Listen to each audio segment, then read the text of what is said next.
আসসালামু আলাইকুম। কিভাবে জার্নাল পেপার লিখতে হবে অর্থাৎ জার্নাল পেপার রাইটিং আ এই কোর্সটির আজকে আমাদের ৪ নাম্বার ক্লাস বা লাইভ। আ এই পর্যন্ত আগের ৩ টা লাইভে আমি আলোচনা করছি যে কিভাবে রিসার্চ পেপার টাইটেলটা লিখতে হয় অথবা কিভাবে ইন্ট্রোডাকশন, রিসার্চ পেপার অ্যাবস্ট্রাক্ট এবং আ মেথোডোলজি সেকশনটা পর্যন্ত লিখতে হয়। এই কয়েকটা বিষয় নিয়ে আমি বিস্তারিত আলোচনা করছিলাম। তো এর এর পরবর্তী যে ধাপটা আসে যে কিভাবে এই যে আমরা মেথোডোলজিটা শেষ করলাম, এরপরে কিভাবে আমরা রিসার্চ রেজাল্ট গুলো লিখব। আ দেখা যায় যে রিসার্চ রেজাল্ট লেখাটা কিন্তু রিসার্চ পেপার রাইটিং এর খুবই ট্রিকি একটা পোরশন। কারণ একটা এক্সপেরিমেন্ট কিন্তু ডিজাইন আ কিছুটা অভিজ্ঞতা থাকলেই খুব সহজে একটা এক্সপেরিমেন্ট ডিজাইন করা যায়। তারপরে আ এক্সপেরিমেন্ট গুলো প্রোটোকল ফলো করে অর্থাৎ আ স্টেপ বাই স্টেপ আগের পাবলিশড পেপার হোক বা কোনো গাইডলাইন হোক এগুলো ফলো করে কিন্তু মেথোডোলজি সেকশনটাও আসলে সহজে শেষ করা যায়। আ এজন্য আসলে খুব বেশি কিছু সেকশন তে দক্ষতা অবশ্যই দরকার হয়। কিন্তু আ এই মেথোডোলজি পর্যন্ত আসলে বেশ সহজভাবেই লিখা যায়। কিন্তু এর পরে আসে যে রেজাল্ট সেকশনটা অর্থাৎ আপনি এই যে মেথোডোলজি পর্যন্ত শেষ করলেন, করার পরে আপনার হাতে অনেকগুলো রেজাল্ট আসলো। এখন আপনি কি এই রেজাল্ট গুলো সবগুলোই আপনার রিসার্চ পেপারে দিতে পারবেন, ব্যবহার করতে পারবেন? না, পারবেন না। এর উত্তর হচ্ছে যে পারবেন না। আপনাকে সিলেক্ট করতে হবে আপনি কোন রেজাল্টটা ব্যবহার করবেন, কোনটা করবেন না। আবার আপনার কাছে হয়তোবা অনেকগুলো রেজাল্ট আছে, কিন্তু সেই রেজাল্টগুলো সবগুলোই ইম্পোর্টেন্ট। কিন্তু আপনি যদি সঠিক আ ভাবে প্রেজেন্ট করতে না পারেন বা সঠিকভাবে রেজাল্টটা লিখতে না পারেন, তাও কিন্তু এর যে গুরুত্বটা সেটা কমে যায়। তো এই কারণে রেজাল্ট সেকশনটা অত্যন্ত ট্রিকি যে আপনার ডাটা গুলো থেকে আপনি কোন রেজাল্টটা সিলেক্ট করবেন, কিভাবে লিখবেন, হ্যাঁ? আ তো আজকে এই রেজাল্ট সেকশনটা নিয়েই আমি ডিটেইলস আলোচনা করব। তো ওই যে এতক্ষণ বললাম যে রেজাল্ট সেকশনটা কি? রেজাল্ট সেকশনটা হচ্ছে আমরা এই যে আ একটা মেথোডোলজি ফলো করলাম, কিছু প্রোটোকল ফলো করে একটা এক্সপেরিমেন্ট শেষ করলাম। আ সেটা কোয়ালিটেটিভ, কোয়ান্টিটেটিভ মিক্স যেটাই হোক না কেন। আ একটা এক্সপেরিমেন্ট শেষ করলাম এবং দিন শেষে আমাদের কাছে কিছু ডেটা এসে পৌঁছাইলো, হ্যাঁ? এরপরে এই ডেটাগুলোকেই সুন্দরভাবে রিপ্রেজেন্ট করাটাই আ মেইন মোস্ট ইম্পোর্টেন্ট। তো এবং এটাই আসলে অ্যাকচুয়ালি রেজাল্ট সেকশন। এবং রেজাল্ট সেকশনটা এ কারণে কি বলে যে খুবই ক্লিয়ার এবং কনসাইজ হতে হবে। এবং উম আ এটা এত এটা এমন হতে হবে যে যিনি আপনার পেপারটা পড়ছেন, এটা এমনভাবে লিখতে হবে যিনি আপনার পেপারটা পড়ছেন হয়তোবা তিনি আপনার টপিকটা বা আপনার গবেষণার বিষয়টা সম্পর্কে অতীতে তার কোনো অভিজ্ঞতা ছিল না।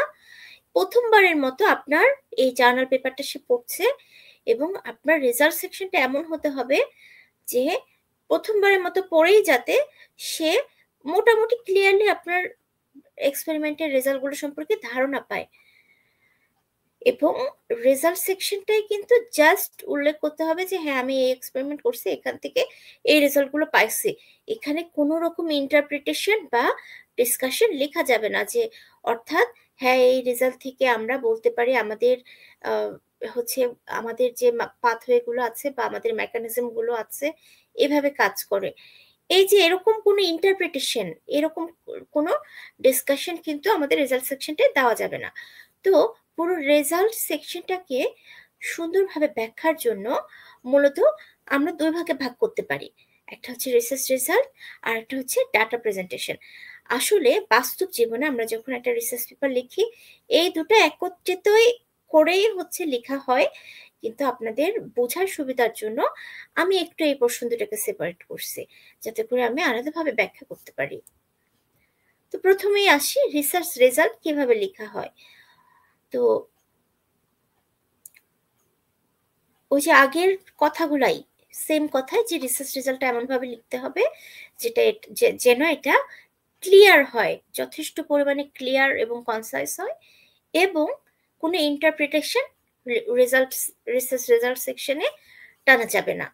তো রিসার্চ যে রেজাল্ট সেকশনটা আছে, এই সেকশনটা কেমন হওয়া উচিত এটা বোঝার জন্য আমি কতগুলো পয়েন্ট আকারে এটাকে বিভক্ত করছি, এবং পরবর্তীতে আমি এগুলো কিন্তু উদাহরণ দিয়েও আপনাদেরকে দেখাবো। তো রিসার্চ যে রেজাল্টটা আছে, এটার প্রথম যে জিনিসটা আমাদেরকে মাথায় রাখতে হবে, যে ওই যে আমরা একদম রিসার্চ পেপার লেখার শুরুতে ইন্ট্রোডাকশনে কিছু রিসার্চ কোশ্চেন বা হাইপোথেসিস দাঁড় করিয়েছিলাম, আমাদের রিসার্চ পেপার রেজাল্টটা যেটা, এটা কিন্তু মূলত ওই রিসার্চ কোশ্চেন বা হাইপোথেসিসটাকে কেন্দ্র করে হতে হবে। হ্যাঁ, কারণ এই যে রিসার্চ রেজাল্টটা, এটা মূলত ওই কোশ্চেন বা হাইপোথেসিসটার অ্যান্সার, কিন্তু কিভাবে ওই কোশ্চেনগুলোকে সমাধান করা যায় বা হাইপোথেসিসটা প্রুফ করা যায়, সেটারই কিন্তু একটা হচ্ছে স্টেপ। তাই আমাদের রিসার্চ যে রেজাল্টটা আছে, সেটার স্ট্রাকচারটা মূলত আমাদের রিসার্চ কোশ্চেন বা রিসার্চ হাইপোথেসিস বেসড করেই হতে হবে। দ্বিতীয় যেটা হচ্ছে যে start with a brief overview, অর্থাৎ এটা অনেকটা হচ্ছে হেডলাইন বা প্রথম একটা সেন্টেন্স দিয়ে, যে হচ্ছে জাস্ট ইন্ট্রোডাক্টরি কিছু একটা সেন্টেন্স, যে আমি এই রেজাল্টটা আসলে কি বোঝাচ্ছে এই রেজাল্টটা দ্বারা, এই এতটুকু খুবই শর্টকাটে একটা ইন্ট্রোডাক্টরি সেন্টেন্স দিতে হবে বা আউটলাইন দিতে হবে। ওই যে আমি শুরুতেই বললাম যে আপনার সেটা রেজাল্ট সেকশনটা এমন হতে হবে যে কোনো একজন ব্যক্তি, যে এই আপনার জার্নাল পেপারটা পড়ার আগে হয়তোবা এই রিসার্চ সম্পর্কে তার ধারণাই ছিল না, এমন ব্যক্তিও যাতে আপনার জার্নাল পেপারটা পড়লে 100% না বুঝুক, অ্যাটলিস্ট 50% 60% প্রথম পড়ে বসতে পারে। হ্যাঁ, তো এই কারণে এটা কিন্তু খুব ইম্পর্টেন্ট যে আপনি খুবই শর্টকাটে একটু ইন্ট্রোডাক্টরি সেন্টেন্স বা আউটলাইন দিয়ে দিবেন, যে আপনার যে যে সাবটাইটেলের আন্ডারে যে রেজাল্ট আপনি দিয়েছেন, সেটা আসলে কোন কোন কোন টপিকটা কভার করছে। এবং দ্বিতীয় যে বিষয়টি, যে রেজাল্টটাকে লজিক্যালি প্রেজেন্ট করতে হবে, অর্থাৎ ক্রোনোলজিক্যাল, মানে ধাপে ধাপে আপনাকে প্রেজেন্ট করতে হবে।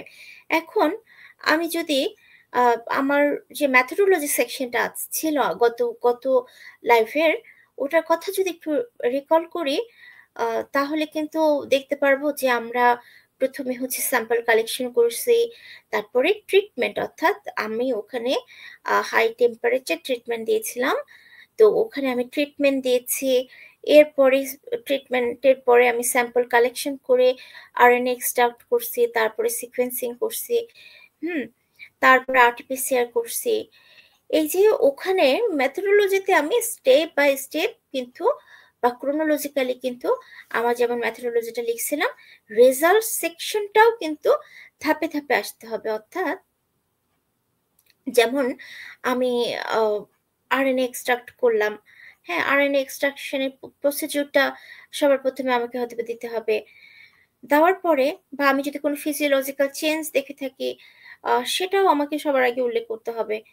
তারপর আমি আরএনএ এক্সট্রাকশন করলাম, আরএনএ এর কনসেন্ট্রেশন কতটুকু ছিল, আরএনএ এর রিলেটেড যদি কোনো রেজাল্ট থাকে সেটা দিতে হবে। হ্যাঁ, এরপরে আরএনএ এক্সট্রাকশনের পরে আমি মেথোডোলজিতে করছিলাম সিকোয়েন্সিং। তো এই যে সিকোয়েন্সিং এর কিন্তু কতগুলো স্টেপ আছে, এর মাঝে রেজাল্ট বিভিন্ন রকম হচ্ছে, স্টেপ ওয়াইজ গেলে বেশ কিছু রেজাল্ট পাওয়া যায়।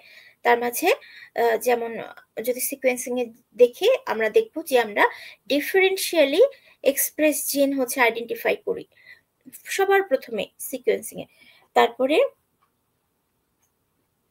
জিন অন্টোলজি অ্যানালাইসিস করি সেকেন্ডে, তারপরে থার্ডে হয়তোবা কেইজিজি অ্যানালাইসিস বলে, অর্থাৎ কয়টো এনসাইক্লোপিডিয়া অফ জিন অ্যান্ড জিনোমস, এটার একটা অ্যানালাইসিস করি, তারপরে আরটিপিসিআর সরি রেজাল্টটা পাই। তো এই যে আমরা ফার্স্টে ম্যাথোডোলজির পরে রেজাল্ট সেকশনে যখন আমরা রেজাল্টগুলো পাওয়া শুরু করলাম, সবার প্রথমে যেহেতু আমি জিন এক্সপ্রেশন রেজাল্ট পাইলাম, তাই রেজাল্ট সেকশনেও কিন্তু এটা আমাকে হচ্ছে ওই যে আরএনএ এক্সট্রাক্ট করলাম সবার প্রথম, তারপরে সেকেন্ড সাব হেডিং এর আন্ডারে রাখতে হবে যে আমি হচ্ছে ডিফারেন্সিয়াল এক্সপ্রেস জিনের যে রেজাল্টটা পেলাম। তারপরে এর পরের ধাপে আমি যে জিন অন্টোলজি রেজাল্ট পাইছি, তাই আমি জিন অন্টোলজি রেজাল্টটা 3 নাম্বার ধাপে রাখবো। তারপরে 4 নাম্বার ধাপে কিন্তু জিন অন্টোলজির উপরে ডিপেন্ড করে আমি যে হচ্ছে যে রেজাল্টগুলো বের করছি সেটা আবার হচ্ছে আমি 4 নাম্বার ধাপে দিব। আবার কেএইচএস এর উপর ডিপেন্ড করে আমি আরটিপিসিআর করছি, তাই আমি আরটিপিসিআরটা 5 নাম্বারে দিব। এই যে আমি স্টেপ বাই স্টেপ যেভাবে রেজাল্টগুলো যে ক্রমে পাইছি, যেই ধাপে ধাপে পাইছি, ঠিক ওইভাবেই আমাকে প্রেজেন্ট করতে হবে। আমি কিন্তু চাইলেই সবার শেষে যে রেজাল্টটা আমি পাইছি ওটা সবার প্রথমে, এবং মাঝখানে যে রেজাল্টটা পাইছি ওটা হয়তো সবার শেষে, এরকম এলোমেলোভাবে দিতে পারবো না। তো আপনাদের এটা খুব খুব ভালো করে মাথায় রাখতে হবে যে রেজাল্ট প্রেজেন্টের সময় ক্রোনোলজিক্যালি এটা প্রেজেন্ট করতে হবে, ধাপে ধাপে স্টেপ বাই স্টেপ প্রেজেন্ট করতে হবে, এলোমেলো ভাবে করা যাবে না যে আমি চাইলেই সবার শেষে পাওয়া রেজাল্ট সবার আগে দিলাম, সবার আগে পাওয়া রেজাল্ট মাঝখানে দিলাম, মাঝখানেরটা শুরুতে দিলাম। না, এটা করা যাবে না। তাহলে হয়তো আপনার রেজাল্টটা মানে আপনার যে জার্নাল পেপারটা আছে ওটা হয়তো আপনি সাবমিট করলেন এবং আপনাকে এডিটোরিয়াল বডি থেকে ফেরাই দিল, এমন করবে ব্যাপারটা। এখন 4 নাম্বার যে পয়েন্ট আমাদেরকে মাথায় রাখতে হবে, ইউজ ক্লিয়ার টেক্সট ডিসক্রিপশন। অর্থাৎ আপনি কি পাইছেন সেটা হচ্ছে লিখেন, কোনো ইন্টারপ্রিটেশন ছাড়া। অর্থাৎ আরএনএ, আমি যে বলতেছি বারবার যে আমি আরএনএ এক্সট্রাকশন করছি, প্রথমে স্যাম্পল কালেকশন করলাম, ট্রিটমেন্ট দিলাম, এরপরে আরএনএ এক্সট্রাকশন করছি। আমার রেজাল্ট পাওয়া মূলত এই আরএনএ এক্সট্রাকশন থেকে শুরু হয়েছে। এই আরএনএ এক্সট্রাকশনে কি পাইলাম, কত কনসেন্ট্রেশনের আরএনএ পাইলাম, এর কোয়ালিটি কেমন, হ্যাঁ, এই যে এই বিষয়গুলো সরাসরি কোনো রকম ইন্টারপ্রিটেশন ছাড়াই আমাকে উল্লেখ করতে হবে। এবং আরেকটা যেটা করতে হবে যে এক্সাক্ট ভ্যালু, পার্সেন্টেজ, তারপর স্ট্যাটিস্টিক্যাল ডাটা, এগুলো আমার রেজাল্ট সেকশনে ক্লিয়ারলি উল্লেখ করতে হবে, এবং অ্যাকিউরেটটা অর্থাৎ আমি আমার রেজাল্টে যেটা পাইছি ওটাই উল্লেখ করতে হবে। হ্যাঁ, আর অ্যাভয়েড করতে হবে কি, if data are presented in tables or figures, summarize key trends in text rather than repeating all values। অর্থাৎ আমরা যদি কোনো ডেটা বা টেবিলস বা ফিগার আকারে কিছু ডেটা প্রেজেন্ট করে থাকি, তাহলে কি করতে হবে, ওই ডেটা বা টেবিল বা ফিগারগুলোতে যে ডেটাগুলো আছে একদম এ টু জেড ডেটা বারবার না লিখে ওই টেবিল বা ফিগার থেকে আমাদের যে কি ফাইন্ডিংসটা, অর্থাৎ আমরা বা কি রেজাল্টটা, অর্থাৎ যেটার মধ্যে আমরা ফোকাস করতে চাচ্ছি, মূলত ওই জিনিসগুলোই উল্লেখ করতে হবে। অযথা হচ্ছে একটা টেবিলে অনেক ডেটা আছে, সবগুলো উল্লেখ করার কোনো দরকার নাই, কারণ আপনার যে রিসার্চ পেপারটা সেটা যখন কেউ একজন পড়বে, টেবিলটা যখন দেখবে, সে অটোমেটিক্যালি বুঝতে পারবে যে আচ্ছা এই কাজগুলো হয়েছে, এরকম ডেটা পাইছে, এর মাঝে এগুলো কি কি ডেটা, এই কারণে এটা উল্লেখ করছে হচ্ছে লিখিত আকারে। 5 নাম্বার যে পয়েন্টটা, ইনক্লুড সাপোর্টিং ফিগার এবং টেবিল, এই পয়েন্টটা খুবই আরেকটা ইম্পর্টেন্ট পয়েন্ট, যে হচ্ছে সাপোর্টিং ফিগার এবং টেবিল। অর্থাৎ এতক্ষণে আমি যে বারবার বলছি যে ক্লিয়ার এবং কনসাইজ আকারে যে আমাদের রেজাল্টগুলো আমরা লিখছি, এগুলোর সাপোর্টে আমাদেরকে ফিগার, টেবিল, এগুলো বা ডায়াগ্রাম, এগুলো তো ইউজ করতেই হবে। হ্যাঁ, এখন আরেকটা বিষয় আসে যে আমরা যখন রিসার্চ রেজাল্টগুলো পাই, আমাদের সব রেজাল্টগুলো কিন্তু ইকুয়ালি ইম্পর্টেন্ট হয় না। কিছু রেজাল্ট থাকে খুবই ইম্পর্টেন্ট, কিছু রেজাল্ট থাকে হচ্ছে একটু কম ইম্পর্টেন্ট, কিন্তু এই রেজাল্টগুলোকে আসলে আমাদের জার্নাল পেপারটাতে দিতেই হবে, কারণ এই রেজাল্টগুলো যদি আমি ইনক্লুড না করি, হয়তোবা যিনি আমার পেপারটা পড়ছেন তার আমার জার্নাল পেপারের বিষয়টা বা রেজাল্ট অ্যানালাইসিস সেকশনগুলো বুঝতে সমস্যা হবে। কিন্তু সমস্যার ব্যাপার হচ্ছে যে আমার মেইন রেজাল্টটি এত বেশি যে হচ্ছে বাকি আবার এই মেইন রেজাল্টকে সাপোর্ট দিচ্ছে এমন রেজাল্ট বা ফিগারগুলো ঢোকানো আমার জন্য খুবই সমস্যা। কারণ আপনারা যখন একটা জার্নালে আপনার পেপারটা সাবমিট করতে যাবেন, আপনারা দেখতে পারবেন যে একটা ফিগার বা টেবিলের একটা কিন্তু লিমিটেশন দেওয়া থাকে। যে এতটা ৭ টা বা ৮ টা ফিগার পর্যন্ত বা ১০ টা ফিগার আপনি এড করতে পারবেন সর্বোচ্চ। কেউ বলে ৫ টা ফিগার এড করতে পারবেন, ৫ টা টেবিল এড করতে পারবেন বা ৬ টা টেবিল এড করতে পারবেন। একেকটা জার্নালে একেকটা নাম্বার উল্লেখ করে দেয় যে এতটা ফিগার এবং টেবিল আপনি এড করতে পারবেন। তো নরমালি দেখা যায় যে আপনার মেইন যে ফাইন্ডিংস গুলো, সেগুলোই আসলে এতটা টেবিল এবং ফিগারকে কাভার করে নিছে। তাহলে আবার মেইন ফাইন্ডিংস এর যে সাপোর্টে যে ফিগার বা টেবিলগুলো আছে সেগুলো আপনি কিভাবে দিবেন? সেগুলোকে আপনি সাপোর্টিং ফিগার বা সাপোর্টিং টেবিল অর্থাৎ সাপ্লিমেন্টারি ফিগার এবং সাপ্লিমেন্টারি টেবিল আকারে দিবেন। তো এখানে আমি একটু বলতে চাই যে সাপ্লিমেন্টারি ফিগার বা টেবিল কি? সাপ্লিমেন্টারি ফিগার বা টেবিল হচ্ছে এমন ফিগার বা টেবিল যেগুলো আপনার জার্নালে আপনি পাবলিশড করবেন। কিন্তু ওই যে আপনার জার্নাল পেপারটা খুলেই কিন্তু আপনি অনেকগুলো ফিগার দেখতে পান, অনেকগুলো টেবিল দেখতে পান অর্থাৎ মেইন ফিগার বা টেবিলগুলো। তো এগুলোর মতো আসলে সাপ্লিমেন্টারি ফিগার বা টেবিলগুলো সরাসরি আপনার যে জার্নাল পেপারটা আছে সেটাতে দেওয়া থাকবে না। না দিয়ে ওরা কি করবে আপনার এই সাপ্লিমেন্টারি ফিগার টেবিলগুলো একটা ফাইল আকারে আপলোড করে দিবে। তো আপনি যেমন হচ্ছে মেইন ফিগার টেবিলগুলো জার্নাল পেপার খুললেই দেখতে পারবেন পুরোটা জুড়ে। অন্যদিকে সাপ্লিমেন্টারি গুলো যদি আপনার লাগে আপনাকে ওরা লিংক দিয়ে দিবে আপনার পেপারে, ওই লিংকে ঢুকে ডাউনলোড করে নিয়ে তারপরে দেখতে হবে। তো এতে করে কি হয় যে আপনার পেপারটাতে অতিরিক্ত ফিগার টেবিলও দিয়ে হচ্ছে একটা হিজিবিজি অবস্থা তৈরি হচ্ছে না। আবার আ প্রয়োজনীয় হচ্ছে সাপোর্টিং ম্যাটেরিয়াল গুলো কিন্তু সবার কাছে সহজেই পৌঁছে যাচ্ছে। হ্যাঁ? তো আ এভাবে আরকি যে সাপোর্টিং ফিগার টেবিল গুলো ইনক্লুড করতে হবে এবং মেইন ফিগার টেবিলের সাথে যদি আরো সাপোর্টিং কিছু ফিগার টেবিল থাকে সেগুলো সাপ্লিমেন্টারি ফিগার বা টেবিল আকারে উল্লেখ করতে হবে। এবং টেবিলগুলো কি করতে হবে? নিউমেরিক্যাল যে রেজাল্ট গুলো আছে সেগুলোর জন্য ইউজ করতে হবে। আবার ফিগারগুলো কেন ইউজ করবেন? ফিগার বলতে গ্রাফ, চার্ট, ইমেজ, ডায়াগ্রাম, হ্যাঁ? এগুলো হচ্ছে বিভিন্ন তুলনামূলক রেজাল্ট বা হচ্ছে আ প্যাটার্ন এগুলো বোঝাতে আপনি ইউজ করবেন। এবং যেটা করতে হবে যে আপনার যে ফিগার এবং টেবিল আছে এগুলোকে কিন্তু লেবেল করতে হবে। যেমন আ মনে করেন যে ১ নাম্বার ফিগার, এটা ফিগার 1 দিয়ে এই ফিগারটা কি বোঝাচ্ছে? এই ফিগারে যদি আপনি স্পেশাল কোনো মার্কিং ইউজ করে থাকেন, সেটা দ্বারা আপনি কি বোঝাচ্ছেন? এরকম প্রত্যেকটা জিনিসই আপনাকে ডিটেইলস এ লিখে দিতে হবে। আ আরেকটা বিষয় হচ্ছে আ যদিও এটা আমাদের রিসার্চ পেপার গুলোর ক্ষেত্রে খুব একটা দরকার হয় না। তারপরেও আমি আপনাদের একটু জানার জন্য বলি যে কখনো যদি আপনার আ রিসার্চ যে পেপারটা আছে, কখনো যদি এই পেপারটার জন্য আপনি অন্য কারো এক্সপেরিমেন্টাল রেজাল্ট পাবলিশড পেপার থেকে অথবা কোনো অর্গানাইজেশন থেকে কোনো হচ্ছে ফিগার এড করেন, তাহলে অবশ্যই কিন্তু সেটা রেফারেন্স দিয়ে দিবেন। ফর এক্সাম্পল যারা মনে করেন যে উম পানির, নদীর পানি বা সমুদ্রের পানির যে সময়ের সাথে পরিবর্তন আসছে, সমুদ্রের পানি দিয়ে উদাহরণ দেই। যে সমুদ্রের পানির তাপমাত্রা বেড়ে যাচ্ছে, হ্যাঁ? তো এই যে বেড়ে যাচ্ছে এটা তো আমাদের আসলে ওই আ কিছু দূর পর যেয়ে পুরো সমুদ্র জুড়ে স্যাম্পলিং করে তাপমাত্রা মাপা সম্ভব না। এর জন্য আমরা কি করি?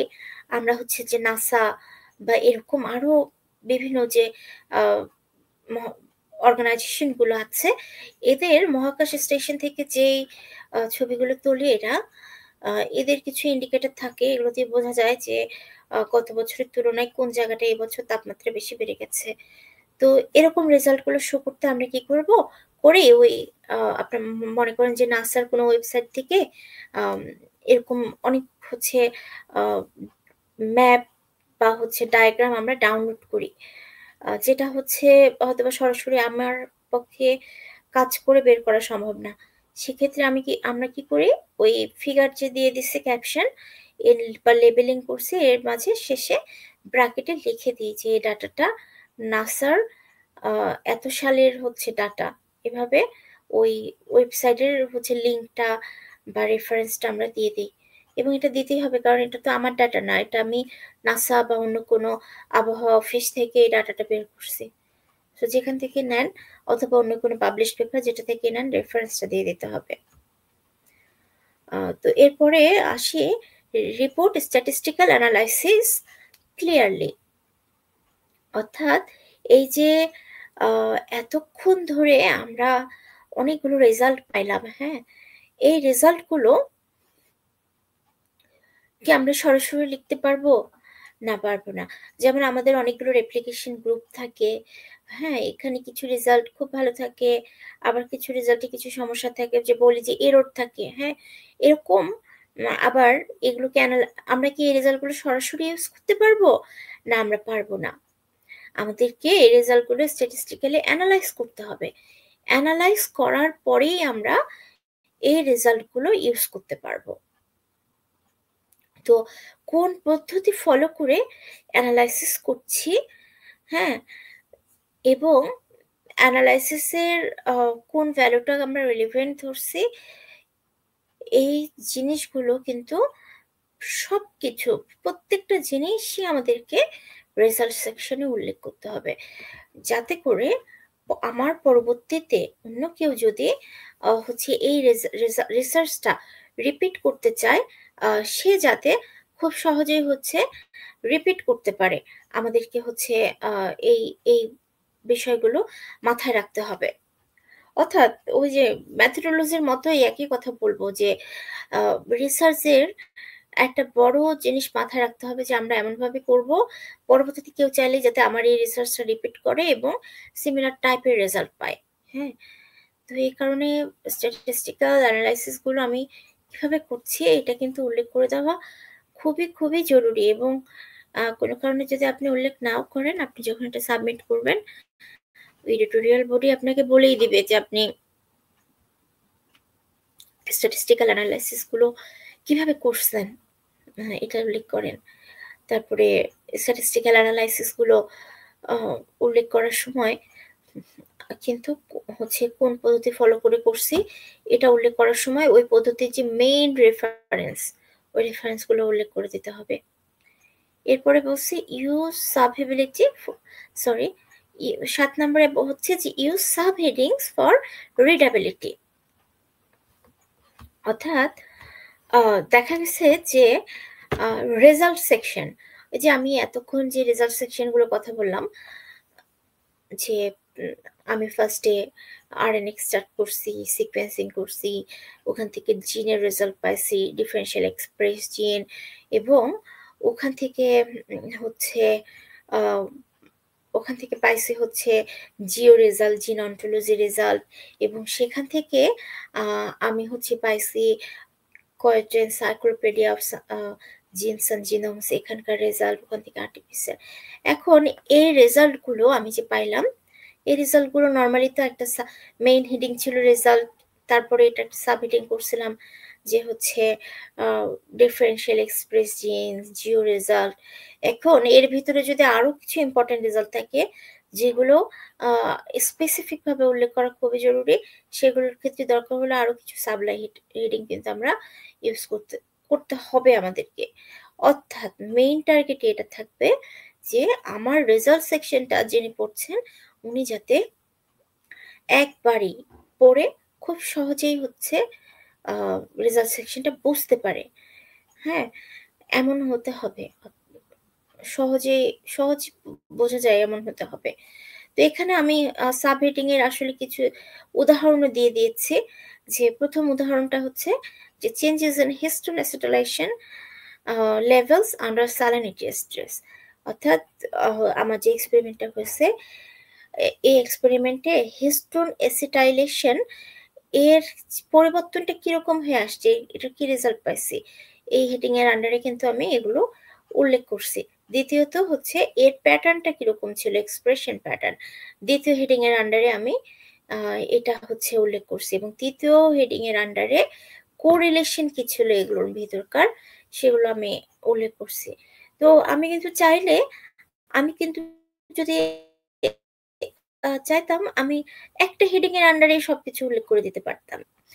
কিন্তু এতে করে কি হতো? এতে করে হতো যে আমার যে রিসার্চটা আছে তার রেজাল্টটা মানুষ পড়ার সময় কিন্তু ভালো করে বুঝতে পারত না। হ্যাঁ? তো রিসার্চ পেপারের আসলে একটা ওই যে মেইন কথাই হচ্ছে সহজবোধ্য। সহজবোধ্য অর্থাৎ যে বা যারা আপনার পেপারটা পড়ছে যাতে যেকোনো কিছুই সহজে বুঝতে পারে। তার জন্য আপনার যা করতে হয় আপনি করবেন। এবং সেটা অবশ্যই প্রোটোকল ফলো করে, গাইডলাইন ফলো করে। এবং ৮ নাম্বার হচ্ছে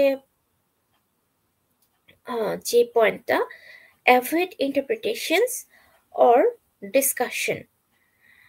এই যে বারবার কিন্তু হচ্ছে আমি শুরু থেকেই অ্যাভয়েড ইন্টারপ্রিটেশন অর ডিসকাশন এই কথাটা আমার একদম আজকের যে লাইফ তার ১ম থেকে এখন পর্যন্ত আমি বলে যাচ্ছি।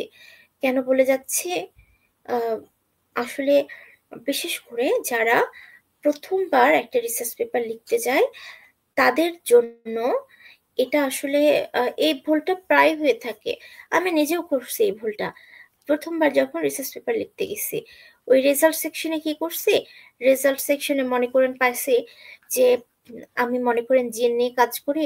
আমি পাইছি যে হচ্ছে আ এই ১০ টা জিন আ হচ্ছে খুবই ভ্যালিড, হ্যাঁ? Significantly important. তো আমি হচ্ছে এই রেজাল্টটার সেকশনে উল্লেখ করে ফেলছি যে হ্যাঁ, এই জিনগুলা তো সিগনিফিক্যান্টলি ইম্পোর্টেন্ট। তার মানে এই জিনগুলো আমার রিসার্চ মানে আমার যে হচ্ছে অর্গানিজমটা আছে সেটাতে ইম্পোর্টেন্ট ভূমিকা পালন করছে। অর্থাৎ আ এই ভুলটা আমি বারবার করছি যে উম রেজাল্ট সেকশনে একটা ইন্টারপ্রিটেশন টেনে ফেলছি। বাট এটা করা যাবে না। রেজাল্ট সেকশনে আমি দিব যে হ্যাঁ, এই রেজাল্টটা সিগনিফিক্যান্টলি ইম্পোর্টেন্ট। এখানেই আমাকে স্টপ চাইতে হবে। সিগনিফিক্যান্টলি ইম্পোর্টেন্ট হওয়ার ফলে আমি যেটা নিয়ে কাজ করছি সেটায় কিরকম প্রভাব ফেলছে এগুলো লেখা যাবে না। তাহলে এটা শুধু রেজাল্ট থেকে যায় না এবং এটা হচ্ছে আপনার যে রিসার্চ পেপারটা আছে এটা পাবলিশড হওয়ার কিন্তু চান্সটা অনেকটা কমায় দেয়। অথবা হচ্ছে দেখা যাবে যে আপনাকে রিভিউয়াররা যখন রিভিউ করবে তারা বলেই দিবে যে হ্যাঁ, আপনি তো রেজাল্ট সেকশনে ইন্টারপ্রিটেশন টেনে ফেলছেন, এই জায়গাটা রিমুভ করতে হবে। এই আরকি। যদিও এখানে আমি ২ টা হচ্ছে উদাহরণ দিয়েছি যে হচ্ছে ওই যে এভয়েড ইন্টারপ্রিটেশন অর ডিসকাশন এইটার জন্য। উদাহরণটা কি? Histone H4 acetylation increased by 30% under 200 micromolar sodium chloride treatment. এখানে কিন্তু যে acetylation, histone acetylation এটা হচ্ছে সোডিয়াম ক্লোরাইড ট্রিটমেন্ট টে কতটুকু বাড়ে জাস্ট এটাই উল্লেখ করছে। হ্যাঁ, এখানে কোনো ইন্টারপ্রিটেশন বা কোনো কিছু উল্লেখ করে নাই। কিন্তু পরের লাইনটাতেই দেখেন, "The increase in histone 4 acetylation suggests a protective mechanism against salt stress." অর্থাৎ আমি যদি ১ম লাইনটাতেই শেষ করে দেই, তাহলে এটা কিন্তু ভালো। আমার রেজাল্ট একটা সুন্দর রেজাল্ট যে স্যালাইনিটি বা সোডিয়াম ক্লোরাইড এর মাত্রা বেড়ে গেলে হিস্টোন অ্যাসিটাইলেশন এর মাত্রাটাও বেড়ে গেছে। এখানটা থেকে যদি আমি শেষ করে দেই, ইটস ওকে। বাট এর সাথে যদি আমি আবার ২ টা লাইন এড করে দেই যে আ এর ফলে আমরা বুঝতে পারি যে হিস্টোন অ্যাসিটাইলেশন কি করে এই সল্ট স্ট্রেস টাকে থেকে প্লান্টার প্লান্টার নিজেকে প্রোটেক্ট করার যে মেকানিজম, এই মেকানিজমটা বাড়াতে সাহায্য করে। অর্থাৎ সমুদ্রের পানির লবণাক্ততা যদি কোনো কারণে বেড়ে যায়, তাহলে এই হিস্টোন অ্যাসিটাইলেশন সমুদ্রের যে সবুজ ম্যাক্রোঅ্যালগি বা ঘাসগুলো থাকে, এগুলোকে প্রোটেক্ট করতে সাহায্য করে। অতিরিক্ত আ লবণাক্ততা লবণাক্ততায় বা লবণাক্ততা বেড়ে গেলে।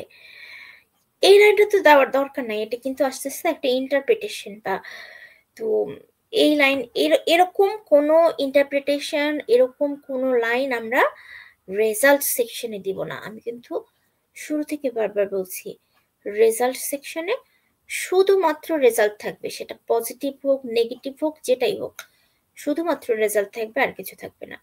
কোনো রকম ইন্টারপ্রিটেশন দেওয়া কথাবার্তা থাকবে না। তো এখানে আমি একটা কিন্তু উদাহরণ দিয়েছি, হ্যাঁ, উদাহরণ দিয়ে রিসার্চ যে রেজাল্ট সেকশনটা, এই রেজাল্ট সেকশনটার যে আমি এতক্ষণ যে ক্যারেক্টারিস্টিক্স কি কি থাকা উচিত বা কোন কোন জায়গাগুলো ইম্পর্টেন্স ফোকাস করা উচিত, এই যে এতক্ষণ ধরে ব্যাখ্যা করলাম, এগুলোর উপর ডিপেন্ড করে আমি রেজাল্ট সেকশনটা সাজিয়েছি। আর বরাবরের মতোই আমি কি করছি, আমার নিজস্ব একটা publish paper, transcriptive analysis provides new insight into the tolerance mechanism of green macroalgae alga prolifera to high temperature and light stress, এই যে এই পেপারটা ইউজ করে এর রেজাল্ট সেকশনটাকে উদাহরণ হিসেবে ধরে আমি ব্যাখ্যা করছি।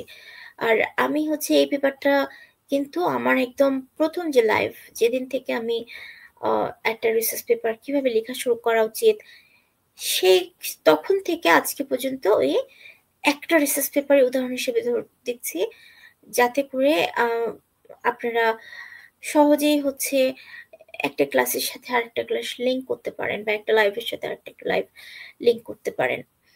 তো দেখেন, আমি গত লাইভে কিন্তু এই যে মেথোডোলজি সেকশন পর্যন্ত বলছি। আজকে যদি আমি যেহেতু রেজাল্ট নিয়ে আলোচনা করছি, আমি যদি রেজাল্ট সেকশনটায় যাই, তো প্রথমেই রেজাল্ট সেকশনে আমি আসলে এটা তো আমি শুধু সাব হেডিং গুলো উল্লেখ করছি, এবং পরের একটা স্লাইডে আমি আপনাদেরকে দেখাচ্ছি, পরের একটা স্লাইডে আমি শুধু একটার ইন ডিটেলস দিচ্ছি।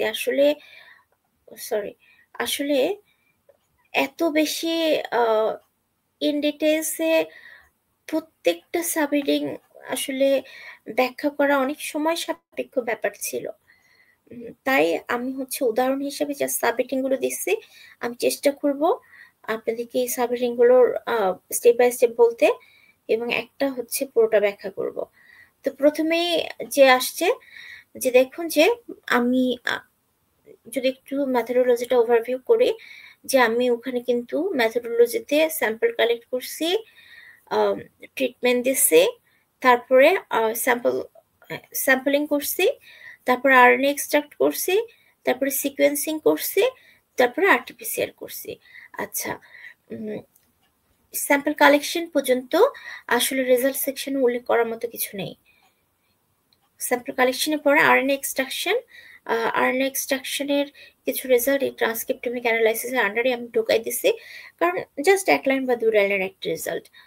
এরপরে আসে সিকোয়েন্সিং, হ্যাঁ, সিকোয়েন্সিংটা করছি আমি ট্রান্সক্রিপ্টমিক সিকোয়েন্সিং।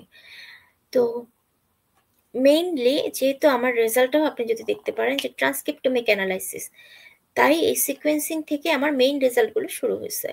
তো প্রথমেই যেহেতু আমি ট্রান্সক্রিপ্টমিক সিকোয়েন্সিং করছি, ট্রান্সক্রিপ্টমিক সিকোয়েন্সিং বা ট্রান্সক্রিপ্টমিক অ্যানালাইসিস থেকে কি রেজাল্ট পাইছি, প্রিলিমিনারি রেজাল্টটা কি পাইছি, এই রেজাল্টটা কিন্তু আমি 3.1 যে সাব হেডিংটা আছে যে ট্রান্সক্রিপ্টম অ্যানালাইসিস এর আন্ডারে দিছি, অর্থাৎ কতগুলো জিন পাইছি, কতগুলো হচ্ছে কম্প্যারিজন গ্রুপগুলোর ভিতরে কতগুলো জিন পাইছি, কোন কোন কোন কম্প্যারিজন গ্রুপটায় সব থেকে বেশি জিন আপ রেগুলেটেড বা ডাউন রেগুলেটেড হয়েছে, হ্যাঁ, কোন কম্প্যারিজন গ্রুপটা সব থেকে বেশি ইম্পর্টেন্ট মনে হয়েছে।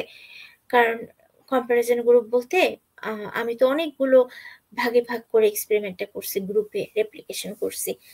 তো এই সকল রেজাল্ট আমি ট্রান্সক্রিপ্টমিক অ্যানালাইসিসের আন্ডারে লিখছি। এরপরে ট্রান্সক্রিপ্টমিক অ্যানালাইসিসে এই যে আমি বলছি যে অনেকগুলো জিন, ডিফারেন্সিয়াল এক্সপ্রেস জিন, ইউনিজিনস, এগুলো আমি পাইছি। এগুলো আবার পরবর্তীতে ওখানে পাওয়ার পরে সবগুলোকে অ্যানালাইসিস করা সম্ভব না, হাজার হাজার লক্ষ লক্ষ ডিফারেন্সিয়াল এক্সপ্রেস জিন, ইউনিজিনস পাওয়া যায়। এখান থেকে আমি আমার টার্গেট পোর্শনটাকে অ্যানালাইসিস করছি। তো সেই অ্যানালাইসিসটাকে আমি দ্বিতীয় সাবহেডিং এর আন্ডারে দিছি, যে analysis of differential express genes and identification of temperature responsive genes. এখন এই যে ডিফারেনশিয়াল এক্সপ্রেস জিন্সগুলো আমি অ্যানালাইসিস করছি, এখান থেকেও আমি কিন্তু খুঁজে বের করছি যে কতগুলো ডিফারেনশিয়াল এক্সপ্রেস জিন্স আমার প্রথম যে ট্রিটমেন্ট গ্রুপ সেখানে এক্সপ্রেস হচ্ছে, দ্বিতীয় ট্রিটমেন্ট গ্রুপে এক্সপ্রেস হচ্ছে। আমি এটাও ফাইন্ড আউট করছি যে ট্রিটমেন্টের আন্ডারে কতটুকু এক্সপ্রেস হয়েছে, কন্ট্রোলের আন্ডারে কতটুকু এক্সপ্রেস হয়েছে, এর পার্থক্যটা কতটুকু, এরকম ভাবে, হ্যাঁ। এবং এই জিনগুলোর আইডিগুলো আলাদা করছি। তারপরে এখান থেকে তো আমি প্রথমে ট্রান্সক্রিপ্টোমিক অ্যানালাইসিসের রেজাল্ট পেলাম, এখান থেকে কিছুটা হচ্ছে শর্টিং করে analysis of differential express genes এটার রেজাল্ট পেলাম। এখন এখান থেকে আমি অ্যানালাইসিস করছি ফাংশনাল অ্যানালাইসিস। এখন ফাংশনাল অ্যানালাইসিসকে আবার দুই ভাগে ভাগ করা যায়, হ্যাঁ। এবং আপনারা যদি এই টাইটেলটা সার্চ দেন, আসলে ইন ডিটেলস পেপারটা পাবেন এবং আপনারা দেখতে পারবেন এই ফাংশনাল অ্যানালাইসিসটাকে কিন্তু আমি আবার দুভাগে ভাগ করছি। দুভাগে কি ভাগ করছি, ওই যে এতক্ষণ ধরে বলছি যে জিন অন্টোলজি অ্যানালাইসিস এবং কেইজেজি অ্যানালাইসিস বা কয়টো encyclopedia of genes and genomes analysis করছি। তো সবার প্রথম আমি জিন অন্টোলজি অ্যানালাইসিস করছি। এই জিন অন্টোলজি অ্যানালাইসিসের আন্ডারে আমি যে ডিফারেনশিয়াল এক্সপ্রেস জিনসগুলো পাইছি এর ফাংশনগুলোকে কিন্তু আবার তিন ভাগে ভাগ করছি। কি তিন ভাগে ভাগ করছি, একটা বের করার চেষ্টা করছি যে মলিকুলার ফাংশনে কিভাবে কাজ করে, বায়োলজিক্যাল ফাংশনে কিভাবে কাজ করে, সেলুলার ফাংশনে কিভাবে কাজ করে, এইভাবে কিন্তু আমি ভাগ করার চেষ্টা করছি। এবং তখন দেখা গেছে যে আমার মলিকুলার ফাংশনের যে জিনের আপ রেগুলেশন বা ডাউন রেগুলেশন এটা আমি সব থেকে ভালো পাইছি, বা যে হচ্ছে অ্যাক্টিভিটি সেটা ভালো পাইছি। এরপরে এর উপরে ডিপেন্ড করে আবার আমি কিন্তু জিন কয়টো জিন এনসাইক্লোপিডিয়া অফ জিনস অ্যান্ড জিনোমস এই যে অ্যানালাইসিসটা এটা করছি। তখন এই অ্যানালাইসিসের ফলে আবার আমি সবগুলো হচ্ছে যে এই যে আমি ইয়াতে পাইলাম যে মলিকুলার অ্যাক্টিভিটি আমার হচ্ছে স্পেসিসটায় হাই টেম্পারেচার লাইট স্টেজে সব থেকে বেশি ছিল। এখন মলিকুলার অ্যাক্টিভিটির আন্ডারে তো অনেকগুলো পাথওয়ে থাকে, তাই না? একটা দুটা তিনটা তো না, হাজার হাজার পাথওয়ে থাকে। এই পাথওয়েগুলো আবার আমি কি করছি, এই যে অ্যানালাইসিসটা আছে এটা করছি। এটা করার ফলে আমার একার পক্ষে একসাথে তো মনে করেন 50টা বা 70টা 80টা 100টা যে পাথওয়ে আছে, এই পাথওয়েগুলোকে একটা একটা ধরে আমার কিন্তু কতগুলো জিন আপ রেগুলেশন হয়েছে, ডাউন রেগুলেশন হয়েছে, এভাবে ধরে কিন্তু অ্যানালাইসিস করা আমার পক্ষে সম্ভব না। এভাবে অ্যানালাইসিস সম্ভব হলেও ভুল হওয়ার সম্ভাবনাটা অনেক বেশি থাকে। তো এই অ্যানালাইসিসটা যে অ্যানালাইসিসটা যখনই আমি করলাম খুবই সিম্পলিফাইড রেজাল্ট আকারে, আমি পরবর্তীতে আপনাদেরকে উদাহরণ হিসেবে দেখাবো, সিম্পলিফাইড রেজাল্ট আকারে আমি কিন্তু পাইলাম যে হচ্ছে কোন পাথওয়েটা সব থেকে বেশি জিন আপ রেগুলেটেড এবং ডাউন রেগুলেটেড হয়েছে। যে কেউ যদি আপনার রিসার্চের ব্যাপারে আইডিয়া না থাকে, এই কেইজেজি রেজাল্ট দেখলে যে কেউ বলে দিতে পারবে ও আচ্ছা এখানে এই জিনটা পাথওয়েটা সব থেকে বেশি জিন আপ রেগুলেটেড বা ডাউন রেগুলেটেড হয়েছে। তো ওখান থেকে আমি এই যে আপ রেগুলেটেড ডাউন রেগুলেটেড হলো, এখান থেকে আমি 4-5টা পাথওয়ে আলাদা করলাম যেগুলো সব থেকে বেশি জিন আপ রেগুলেটেড বা ডাউন রেগুলেটেড হয়েছে। হ্যাঁ, হওয়ার পরেই এই যে 4-5টা পাথওয়ে আলাদা করলাম না, আলাদা করার পরেই আমি আসলাম 3.4 এর স্টেপটা, অর্থাৎ enrichment and pathway analysis and comparison of the group. অর্থাৎ ওই যে আমি 4টা পাথওয়ে আলাদা করলাম, এই 4টা পাথওয়ে আবার এই ধাপে এসে আমি স্টেপ বাই স্টেপ প্রত্যেকটার ফাংশনগুলোকে বর্ণনা করলাম যে এই পাথওয়েগুলোর জিনগুলো একটা আর একটার সাথে কিভাবে কোরিলেটেড, এর মাঝে কোন এনজাইমটা কাজ করতে পারে, কোন হচ্ছে ফ্যাক্টরগুলো কাজ করতে পারে, এগুলোর আমি কিন্তু স্টেপ বাই স্টেপ তখন একটা বর্ণনা দিই। দেওয়ার পরে যে আমাদের যে বিভিন্ন গ্রুপগুলো আছে এগুলোর মাঝে একটা তুলনামূলক স্ট্রাকচার দাঁড় করালাম এবং এই তুলনাটাই আমি পরবর্তীতে 3.5 অর্থাৎ analysis of major pathway related differentially expressed genes in different comparison groups এই সেকশনটায় আমি কি করলাম, এখন পর্যন্ত যতগুলো রেজাল্ট পাইছি, হ্যাঁ আমি তো দুটা কম্পারিজন গ্রুপ ইউজ করতেছিলাম আমার এক্সপেরিমেন্টে। এই কম্পারিজন গ্রুপের মেইন যে রেজাল্টটা এতক্ষণ পর্যন্ত ধাপে ধাপে পাইলাম, সেগুলোকে আমি উল্লেখ করলাম এই সাবহেডিং এর আন্ডারে। এখন সবই তো গেল, প্রথম থেকে ট্রান্সক্রিপ্টমিক অ্যানালাইসিস হলো, পাথওয়ে অ্যানালাইসিস হলো, জিও অ্যানালাইসিস হলো, কেজিজি অ্যানালাইসিস হলো। এখন এখান থেকে আমি কিছু পাথওয়ে পাইলাম, এই পাথওয়েগুলো থেকে আমি কিছু জিন পেলাম। হ্যাঁ, যে জিনগুলো সব থেকে বেশি ইম্পর্টেন্ট বলে আমার মনে হয়েছে। খালি কি আমার মনে হলেই হবে? হবে না কিন্তু, আমার রেজাল্টটা ভুলও হতে পারে। তো এখন এটাকে আমার ভ্যালিডেশন করতে হবে। কিভাবে ভ্যালিডেশন করব? ওই যে আমি ট্রান্সক্রিপ্টমিক অ্যানালাইসিস করলাম। ট্রান্সক্রিপ্টমিক অ্যানালাইসিস মূলত আরএনএ সিকোয়েন্সিং এর মাধ্যমে করা হয়। তো এই যে ট্রান্সক্রিপ্টমিক অ্যানালাইসিসে আমি যে আরএনএ সিকোয়েন্স রেজাল্টটা পেলাম, এই রেজাল্ট এবং আমি যে জিনগুলো পাথওয়েতে আমি সব থেকে ইম্পর্টেন্ট জিন হিসেবে আইডেন্টিফাই করলাম, সেগুলো তখন কি করলাম, আমি আমার স্যাম্পল থেকে আরএনএ এক্সট্রাক্ট করলাম, সিডিএনএ সিনথেসিস করলাম। হ্যাঁ, করার পরে আরটিকিউপিসিআর করলাম আমার ল্যাবরেটরিতে, এবং এই রেজাল্ট দুটোর তুলনা করলাম। আমার আরটিপিসিআর রেজাল্ট এবং আরএনএ সিকোয়েন্স রেজাল্ট, এই দুটো তুলনা করলাম, করে দেখলাম যে রেজাল্টগুলো সিমিলার কিনা। যদি সিমিলার হয় তাহলে ওকে, আমার আরএনএ সিকোয়েন্স ডেটা এবং আমার যে এক্সপেরিমেন্টাল রেজাল্ট এগুলো হচ্ছে সিগনিফিকেন্টলি ইম্পর্টেন্ট। আবার যদি দেখা যায় যে সিমিলার না হয়, তাহলে কোনো একটা সমস্যা আছে, আমাকে আবার রিপিট করতে হবে এক্সপেরিমেন্ট, ব্যাপারটা এরকম। তো দেখেন, আমি কিন্তু একটা স্টেপ বাদ দিয়ে আর একটা স্টেপে কোনোভাবেই যাইনি। আমি একটা স্টেপ সুন্দরভাবে শেষ করছি, ওখান থেকে কিছু রেজাল্ট পাইছি, ওটাকে ডিপেন্ড করে পরবর্তী স্টেপ করছি, সেখানে আবার কিছু পাইছি, ওখানে ডিপেন্ড করে পরবর্তী স্টেপ করছি। অর্থাৎ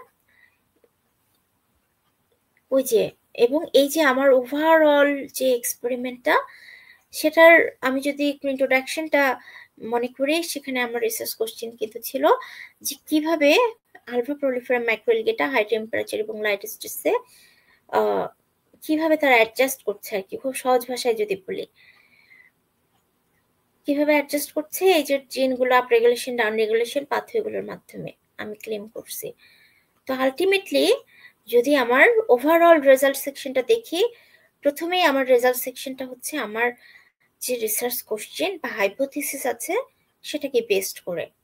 দ্বিতীয়ত, আমি রেজাল্টটাকে লজিক্যালি হচ্ছে প্রেজেন্ট করছি, অর্থাৎ মানে মন চাইলো একটা করলাম তা না, আমি একটা স্টেপ করছি, কিছু রেজাল্ট পাইছি, সেটার উপর ডিপেন্ড করে আরেকটা স্টেপ করছি, সেখান থেকে আরো কিছু রেজাল্ট পাইছি, এভাবে স্টেপ বাই স্টেপ লজিক্যালি করছি। হ্যাঁ, এবং এই রেজাল্টগুলো প্রেজেন্ট করতে আমি পুরো পেপারটায় অনেকগুলো ফিগার এবং ট্যাবেল ইউজ করছি। আসলে সময় স্বল্পতা কারণে এই প্রত্যেকটা ফিগার বা টেবিল ব্যাখ্যা করা আমার পক্ষে সম্ভব হচ্ছে না। তারপর আমি একটা ফিগার একটা টেবিল তো অবশ্যই ব্যাখ্যা করব আপনাদের জন্য। এরপরে যদি আপনারা আরো ভালো মতো দেখতে চান, আপনারা এই টাইটেলের আন্ডারে পেপারটা খুঁজে একটু গুগলে সার্চ করে আপনারা দেখতে পারেন। তারপরে এই সাপোর্টিং ফিগার টেবিল এবং রেজাল্টগুলোকে আমি স্ট্যাটিস্টিক্যাল অ্যানালাইসিস দ্বারা ক্লিয়ারলি কিন্তু রিপোর্ট করছি, এবং প্রত্যেকটা রেজাল্ট আমি কিন্তু একটা সাবহেডিং এর আন্ডারে ফেলছি, যাতে করে যিনি আমার পেপারটা পড়বেন তিনি যাতে সহজে বুঝতে পারেন। তো আসলে একজন ভাইয়া লিখছেন যে রেজাল্ট আসলে কত ওয়ার্ডের মাঝে লিখতে হবে, এমন কোনো রুলস কি আছে? না, রেজাল্ট আসলে কত ওয়ার্ডের ভিতর লিখতে হবে এরকম কোনো রুলস নেই। এরকম রুলস শুধুমাত্র হয়তো অ্যাবস্ট্রাক্ট বা কিছু কিছু ক্ষেত্রে থাকে, কিন্তু রেজাল্ট ডিসকাশন বা ম্যাথোডোলজি এগুলোর ক্ষেত্রে আসলে এরকম কোনো রুলস নেই। তারপরও আপনি আরো আপনি যখন আপনার রিসার্চ পেপারটা লিখবেন, অবশ্যই যেই জার্নালে সাবমিট করতে চান সেই জার্নালের অথর গাইডলাইনটা খুব ভালোভাবে পড়বেন। এখন পর্যন্ত আমার চোখে আসলে রেজাল্ট সেকশন, মেথোডোলজি, ডিসকাশন এগুলোর জন্য ওয়ার্ড লিমিট পাইনি খুঁজে। কিন্তু তারপরও আমার সাজেশন থাকবে, আপনারা যখন একটা জার্নাল পেপার লিখবেন, রিসার্চ পেপার লিখবেন, এবং যে জার্নালটা সাবমিট করবেন সেই জার্নালের যে অথর গাইডলাইন আছে সেটা খুব ভালোভাবে পড়বেন। হ্যাঁ, হয়তো এটার ক্ষেত্রে নাই কোনো ইনস্ট্রাকশন, কিন্তু অন্যগুলোর ক্ষেত্রে ওয়ার্ড লিমিট বা ইনস্ট্রাকশন স্পেসিফিক্যালি আছে, অবশ্যই আছে। টেবিল, ফিগার এগুলোর ক্ষেত্রে রেজুলেশন কত হবে, সাইজ কত হবে, এগুলো কিন্তু বলে দেওয়া থাকে। যাই হোক, এই যে আমি এতক্ষণ ধরে একটা পেপারের পুরো রেজাল্ট সেকশনটা একটু সংক্ষেপে আলোচনা করলাম। এখান থেকে আমি 3.3 এর যে ফাংশনাল ক্লাসিফিকেশন, এই ফাংশনাল ক্লাসিফিকেশনের একটা ছোট্ট অংশ তুলে ধরছি। প্রথমগুলো তুলে ধরলাম না কেন? 3.1, 3.2 আসলে ওগুলোতে অনেক বেশি নিউমেরিক্যাল ভ্যালু ছিল এবং অনেক ডেটা ছিল। হ্যাঁ, আসলে আবার বলবো যে সময় স্বল্পতা, যেহেতু আমার ওগুলো ব্যাখ্যা করতে অনেক বেশি সময় লাগতো, তো আমার কাছে মনে হয়েছে যে এই পোর্শনটা আমি খুব সহজে আপনাদেরকে বুঝিয়ে দিতে পারবো। তো ফাংশনাল ক্লাসিফিকেশনের যদি আমরা একটু ভালো করে লক্ষ্য করি, ওই যে আমরা কিন্তু প্রথমে একটা কথা বলছি যে ইন্ট্রোডাক্টরি একটা লাইন অ্যাড করে দেওয়ার কথা, যাতে করে যে রিডার বা যিনি পড়ছেন তিনি যাতে পড়ে সহজে বুঝতে পারেন যে আসলে এই সেকশনটা কি কি কোন রেজাল্টটা উল্লেখ করা হয়েছে। সো সেম ওয়েতে কিন্তু এই ফাংশনাল ক্লাসিফিকেশনের প্রথম যে লাইনটা সেটা উল্লেখ করা হয়েছে যে to present a comprehensive summary of the various functional categorizations of in alpha prolifera transcriptomic database. The sequences are annotated with gene ontology terminology. অর্থাৎ এখানে বলছে যে আলফা প্রলিফেরার যে ট্রান্সক্রিপ্টোমিক ডাটাবেজ আছে, এটাকে ফাংশনালি ক্যাটাগরাইজ করার জন্যই হচ্ছে এই অ্যানালাইসিসটা করা হয়েছে। হ্যাঁ, একদম যিনি আসলে এটা সম্পর্কে জানেও না, তিনি এটা কিন্তু প্রথম লাইনটা পড়েই বুঝতে পারবে যে এটা কেন করা হয়েছে। এরপরে এনার এখানে বলছে যে Jio analysis was performed to elucidate the molecular functions, cellular component, and biological process associated with the adaptation of alpha prolifera to high and medium high temperature and light condition. অর্থাৎ এখানে কেন করা হয়েছে, কোন কন্ডিশনের আন্ডারে করা হয়েছে, এবং পুরো যে হচ্ছে জিনগুলো আছে এগুলোকে কয়টা টার্মিনোলজির আন্ডারে বিভক্ত করা হয়েছে। অর্থাৎ এই যে বললো molecular function, cellular component and biological process, অর্থাৎ এই যে তিনটা ক্যাটাগরির আন্ডারে বিভক্ত করা হয়েছে এগুলো কিন্তু উল্লেখ করে দিল। এখন এখানে কতগুলো টোটাল এরা ইউনিজিনস পাইছে, অর্থাৎ কত পার্সেন্ট জিন হচ্ছে সেলুলার কম্পোনেন্টের আন্ডারে পাইছে, বায়োলজিক্যাল প্রসেসের আন্ডারে পাইছে, মলিকুলার ফাংশনের আন্ডারে পাইছে, এগুলো কিন্তু উল্লেখ করে দিছে। এবং এখানে টেবিল 2 লিখে দিচ্ছে, দেখেন। অর্থাৎ টেবিল 2 এ এরা এই ডাটাগুলো কিন্তু ইন ডিটেলসে দিয়ে দিচ্ছে। আবার তারপরে আসছে মেইন ফাংশন প্রসেসটা, যে রেজাল্ট সেকশনটা, যে কি দেখি cellular component type identified were cell part, membrane and protein containing complex. অর্থাৎ এই যে তিন ভাগে ভাগ করলো, সেলুলার, মলিকুলার এবং বায়োলজিক্যাল, এর মাঝে সেলুলারের ভিতরে এই তিন টাইপের হচ্ছে কম্পোনেন্ট ওরা সব থেকে বেশি পাইছে। এরপরে বলছে যে কি বায়োলজিক্যাল প্রসেসের আন্ডারে মেটাবলিক প্রসেস, সেলুলার প্রসেস এবং লোকালাইজেশন এবং বায়োলজিক্যাল রেগুলেশন এগুলো পাইছে। তারপরে বলছে যে মলিকুলার যে ফাংশন সেটার আন্ডারে তারা পাইছে ক্যাটালাইটিক অ্যাক্টিভিটি, বাইন্ডিং এবং ট্রান্সপোর্টার অ্যাক্টিভিটি। অর্থাৎ ওরা ওই যে শুরুতে তিনটা মেইন ভাগে বিভক্ত করে রেজাল্টগুলো সাজানোর চেষ্টা করছে। চাইলে তো আসলে অনেকভাবে সাজানো যায়, কিন্তু আমার টার্গেটটা কি? আমার টার্গেট হচ্ছে যে জিন এবং পাথওয়ে কোনগুলো হচ্ছে আলফা প্রলিফেরাকে হেল্প করছে এনভায়রনমেন্টাল স্ট্রেস টলারেট করতে। হ্যাঁ, তো যেহেতু জিন এবং পাথওয়ে, তার জন্য আমি এই তিনটাতে করছি, মলিকুলার ফাংশন, সেলুলার এবং বায়োলজিক্যাল। মূলত এগুলোর সাথে জিন পাথওয়ে রিলেটেড। এগুলোর আন্ডারে আবার কতগুলো করে পাথওয়ে আছে বা ফাংশন আছে সেগুলো আমি যদি অনেকগুলো করে আছে, কিন্তু মেইন কোনটা করে আছে সেটা খুঁজে বের করছি। এবং আমি তো এখানে মেইনটা উল্লেখ করছি, কিন্তু এটা ছাড়া তো আরো অনেক রেজাল্ট আছে, সবগুলো কিন্তু ফিগার 1 এ দেওয়া আছে। অর্থাৎ এই যে একটু আগে আমি বললাম যে রেজাল্ট সেকশনটায় যখন আমরা কোনো ফিগার বা টেবিল ইউজ করব, ফিগার বা টেবিলে হয়তোবা A to Z সবগুলো রেজাল্ট উল্লেখ থাকবে। কিন্তু যখন আমরা রেজাল্ট সেকশনটা লিখবো, আমরা মেইন যে ফাইন্ডিংস গুলো সেটা লিখবো। তো আমি কিন্তু এখানে তাই করছি, হ্যাঁ। তারপরে কি বলছে, এখানে কতগুলো করে ইউনিজিনস পাইছে প্রত্যেকটার আন্ডারে, মলিকুলার ফাংশনে কতটা পাইছে, সেলুলার ফাংশনে, বায়োলজিক্যাল ফাংশনে কত পার্সেন্ট করে পাইছে, এই নাম্বারটা এরা এখানে উল্লেখ করছে। এবং তারপরে তারা কি বলছে, তারা কিন্তু বলছে যে সর্বোচ্চ পরিমাণে যে অ্যাক্টিভিটি সেটা পাইছে তারা মলিকুলার ফাংশনে। দ্যাটস মিন মলিকুলার ফাংশন, যেহেতু হচ্ছে মলিকুলার ফাংশনের আন্ডারে যে ক্যাটালাইটিক অ্যাক্টিভিটি, বাইন্ডিং এবং ট্রান্সপোর্টার অ্যাক্টিভিটি পাইছে, এগুলোতে ছিল সর্বোচ্চ বেশি সংখ্যক জিনস, ইউনিজিনস, হ্যাঁ। অর্থাৎ দেখেন, আমি কিন্তু জাস্ট এখান থেকে শেষ করে দিচ্ছি। এখানে আমি কোনো রকম কোনো ইন্টারপ্রিটেশন বা কোনো রকম কোনো ডিসকাশন টাইপের কিচ্ছু লিখে নাই। শুধু আমি আমার যে জিও অ্যানালাইসিসটা আছে, এটা কি কি ক্যাটাগরাইজেশনের আন্ডারে আমি অ্যানালাইসিস করছি, সেই গুলোর আন্ডারে কোন কোন যে অ্যাক্টিভিটি গুলো আছে সেগুলো সব থেকে বেশি আপরেগুলেটেড হয়েছে সেটা লিখছি, কতগুলো জিন হচ্ছে আপরেগুলেটেড, ডাউন রেগুলেটেড হয়েছে, এগুলো উল্লেখ করছি। কিন্তু কোন রকম কোনো আমি ইন্টারপ্রিটেশন কিন্তু এখানে টানি নাই। অর্থাৎ আমি শুরু থেকে কিন্তু আরেকটা বিষয় বারবার উল্লেখ করছি যে ক্লিয়ার অ্যান্ড কনসাইজ হতে হবে। অর্থাৎ আমি আমার রেজাল্ট সেকশনটাকে ক্লিয়ারলি উল্লেখ করছি, কেন আমি এই সেকশনটা করছি, কিভাবে করছি এবং রেজাল্টগুলো কি। এবং আমি কোনো প্রকার ইন্টারপ্রিটেশন এবং ডিসকাশন কিন্তু এখানে টানি নাই। অর্থাৎ একটা হচ্ছে আদর্শ রেজাল্ট সেকশন যেভাবে লিখতে হয় তার অলমোস্ট সবগুলো ক্রাইটেরিয়া কিন্তু আমি এখানে ফুলফিল করে ফেলছি।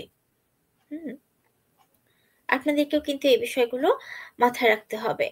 তো এটা তো গেল হচ্ছে রেজাল্টটা কিভাবে লিখবেন, এটাই মূলত মেইন পার্ট। এরপরে হচ্ছে এই যে রেজাল্ট সেকশনটা আমরা লিখলাম, এবং বারবার বলছি যে আমাদের রেজাল্ট সেকশনটা বিভিন্ন ডেটা, বিভিন্ন ফিগার, ডায়াগ্রাম, এগুলো দিয়ে আমাদেরকে সাপোর্ট করতে হবে, এগুলো দেখাতে হবে। কারণ আসলে শুধুমাত্র কথা দিয়ে যখন আমরা একটা জিনিস বোঝাতে চাই, হয়তোবা এটা একটু আমাদের জন্য একঘেয়েমি হয়ে যায়, অথবা বোঝাটাও কঠিন হয়ে যায় অনেক সময়। কিন্তু যখন একটা ফিগার দেখে, একটা টেবিল দেখে আমাদের জন্য বোঝাটা সুবিধা হয়। তো এই যে এতক্ষণ আমরা রেজাল্ট সেকশনে কথাগুলো বললাম, বা আমাদের রেজাল্ট গুলো দেখালাম, এগুলো কি হচ্ছে কোনো টেবিল বা ফিগার বা ডায়াগ্রাম আকারে প্রকাশ করার পদ্ধতিটাকেই বলে ডাটা প্রেজেন্টেশন। যদিও দুটো একত্রিত হয়, আমি আপনাদের বোঝার সুবিধার জন্য আলাদা করছি।